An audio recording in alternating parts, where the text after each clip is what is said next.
ഇവളെ തീറ്റയൊന്നും തിന്നാതെ മക്കളെ നോക്കുന്ന ഒരു തള്ളയാന്ന് തോന്നുന്നു കേട്ടോ. സൈക്കോയാ. പക്ഷേ ഇവിടെ മൂത്ത മോള് അപ്പുറത്തെ കുട്ടി പോയി വേറെ അമ്മയോടൊപ്പം കൂടി. ബാക്കി ഈ പിശാശി കയറിയിരുന്ന് ഇവൾക്ക് വേണ്ടി ഇവളെ കഴിഞ്ഞ പ്രാവശ്യം നല്ല രീതിയിൽ മക്കളെ നോക്കിയതാ. ഇവളെ രോമം കടിച്ച് നിന്നെന്ന് പറഞ്ഞാൽ ഇവൾക്കുണ്ടായ 3 ചെക്കന്മാരെ വേറെ കൊടുത്തായിരുന്നു കേട്ടോ. പെടകളാണെങ്കിൽ കൊടുക്കത്തില്ലായിരുന്നു. ഇവളെ ഒന്ന് രക്ഷപ്പെടുത്തി എടുക്കണ്ട. നമുക്ക് എപ്പോഴും പേരൻസിനെയാണല്ലോ വേണ്ടത്. രോമൊക്കെ ആയി. ഇവള് കാരണം ഇന്നലെ ഈ കൂട്ടത്തിൽ ഒരു കുഞ്ഞ് ചത്തുപോയി. മൊത്തം 11 മുട്ട വെച്ചല്ല തന്നെ വിരിഞ്ഞതാണ്. 2, 4, 6, 7 കുഞ്ഞുണ്ട്. ഒരെണ്ണം അപ്പറേ പോയി 8, ഒരെണ്ണം ചത്തുപോയി 9. ഇത് 10ാമത്തെ മുട്ട. വിരിയോ ഇല്ലേന്ന് അറിയത്തില്ല.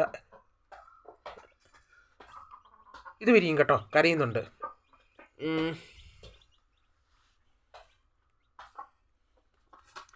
ഇത് കുഞ്ഞ് ചത്തുപോയെന്ന് തോന്നുന്നു കേട്ടോ.